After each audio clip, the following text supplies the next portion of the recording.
let's take a look at median lines and their basic parts.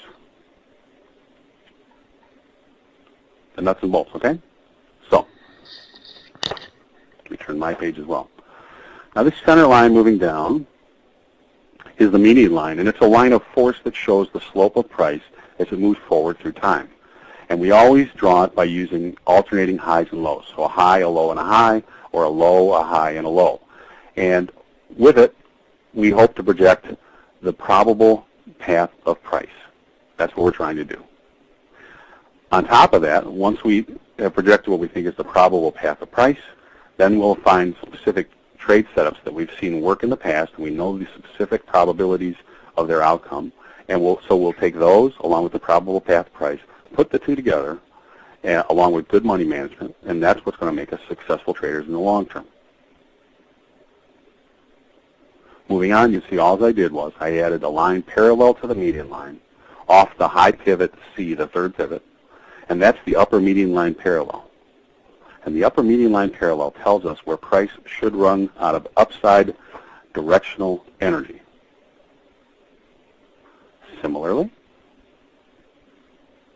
I drew a line parallel to the median line and connected it to the second pivot, B, which is the lowest pivot. And that's the lower median line parallel. And that should tell me where price should run out of directional energy to the downside. Now, the nice thing about median lines versus linear regression slopes, channels, Bollinger Bands, and all the other derivatives that came from the study of action-reaction lines and median lines is that these three pivots, A, B, and C, when Andrews and Anderson did their original work, they found that they actually have a mathematical relationship, and that because of that mathematical relationship, before price ever gets into the quadrant here where the median line is, it already has a predictive value. So it's a leading indicator, if you will, and there are very few leading indicators in the world of technical analysis, and that's why it's so powerful. So let's take a look and see what the rules are, and then I'll show you some examples of how to use them. So Andrew says, and I can tell you that I've backed it up with research myself, years and years of research, and now the computer time is so much more cheap. There are several academic institutions that have done the research and verified the research, and just recently a gentleman by the name of Greg Fisher did a dissertation for his, I believe his doctorate degree, and it's available on our website as well as his own website. And basically what he did is he was looking at CBOT grains and verified the statistics that I quoted in my book, and I was basically verifying Andrew's original work. And what Andrew said originally was that when price comes off this upper median line parallel, the very top line, it starts to head lower and take out lows. With 80% certainty, it'll reach the median line, the center line. And looking at all commodities and all the different price frames that I could manage in the mid-'80s using when PCs were about $50,000 a piece, the range that we came up with was 72% all the way up to 87%. In my first book, I show 27 pages of analysis, and we're not choosing pivots. We're using actually every single A, B, C, then the next A, B, C, then the next A, B, C. So we don't randomly choose pivots or we don't cherry pick. We use absolutely every pivot. And that came out in the E-mini S&Ps, that came out at 87%, which is at the high end of the spectrum. It falls right, the mean falls right in at about 80%. So I would agree with his original research. Greg goes into a little more detail. He even does some analysis of some of the entry methodologies that I've suggested and how price tests and retests and some of the other things. So that's a good read, and that's available on marketgeometry.com if you want to read that. It's a nice read. Next, Andrew says, upon testing the median line, price will do several things. One, price will reverse, and you can see here price came off the upper median line parallel, came down to the median line, tested it, and then turned on a dime and has started to head higher, and is starting to now take out swing highs. Or B, upon approaching the median line, price will gap through the median line or accelerate. Now remember, this is at a time when people didn't have access to real-time data when Andrews did his research. At 2 o'clock in the afternoon, the market closed, you went home, you read the newspaper at night or first thing in the morning before the markets opened, and you were looking at daily data, end-of-day data, and you were getting it from the newspaper. And then you do your hand charts, you do a point and figure chart, or you do a bar chart, then you get ready to trade, If there was news that was released after the market, that was reflected in the opening. So you saw a lot of gaps, which is what you see here. An acceleration in those days usually came in the guise of a gap like this. Nowadays, we have 24-hour markets, and all I did was, instead of a gap, I just connected to the line because our markets basically keep trading. And this is I call it a zoom, or a wide range bar. So news came out, and rather than gap through, it just made a wide range bar and closed well below the median line. So we're likely to see wide range bars now instead of gap bars. And because of that, some of the rules have changed slightly when we get into entries, but we'll go through that now as I explain how I use them. Now this next slide is extremely important because we're going to use this as an entry methodology, and it's an entry methodology that I've been using for quite a long time and have copious statistics on hundreds of thousands of trades. And you can see price came through and made this wide range bar lower. Then it came right back up and tested the median line, and that's called a zoom and then a retest, or a test and retest.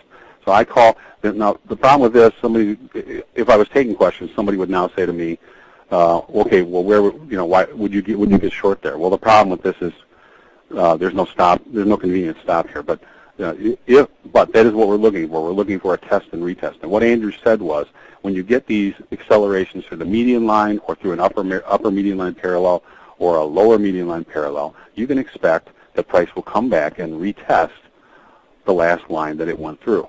And that's an area where if you got caught holding a position, you should be getting out. Or if you want to stop and reverse, you should stop and reverse. Or if you want to initiate a position, that's where you should be initiating a position. And that's what we're going to use it for. So this is an important slide. This is the test and retest. And I'm going to show you several variations on that today, including one I've never shown in public before. Here we're going to take a look at something called sliding parallels. There are times when whether it's a piece of news or somebody dumps a large portfolio, it's sometimes difficult to tell what causes this, but the frequency of the median line, meaning the slope of these lines, continue to work, but they shift. If you'll give me that, allow me to use that terminology, they shift, and you can see here that this undershoot on the bottom side, if you measure it up to the upper median line parallel and just flip it straight over and measure the same amount, you'll see that it calls the high perfectly. So the only thing that has happened is this median line is shifted up by a small amount, and that's come by either news or an injection of liquidity or something happened in the marketplace. Yet the slope or the frequency of the median line still is in tune with price, and it's still a meaningful median line if you know how to use sliding parallels, which we're going to show you how to use today. They are very underutilized in the market, and if you can pick up this little technique, you'll be ahead of the gang, so to speak. Now, this slide, people ask me, how soon do you erase a median line? If price breaks through the lower median line parallel on the bottom and starts to head lower, do you just erase it? If you've got this nice red one that's a downsloping one, do you erase the blue upsloping one because it's in the way and it'll clutter up your screen? Well, I usually keep at least two on, and in fact, in my working charts, I have a number of them on. And the reason why is because if you take a look, you might have been looking for price to come all the way back up to this red upper median line parallel to get short, but it stopped right at what was support before, the blue lower median line parallel, and is now resistance. So if you didn't have the blue line still in there, you would never have seen this possibility for an entry, and we see that over and over again. What was support is now resistance, or what was resistance is now support once it gets broken on either side. So sometimes it's wise to keep those lines around. And after you've worked with these tools for a while, a couple extra lines, you won't even notice them if they're not in play. Okay, this is something of my own research. What I've noticed is when you have more than one median line and/or let's say a fib number or one of the golden means, for example, 1.618 or 618 or 382 or 1.272, and they are in the same area, it's an area of confluence.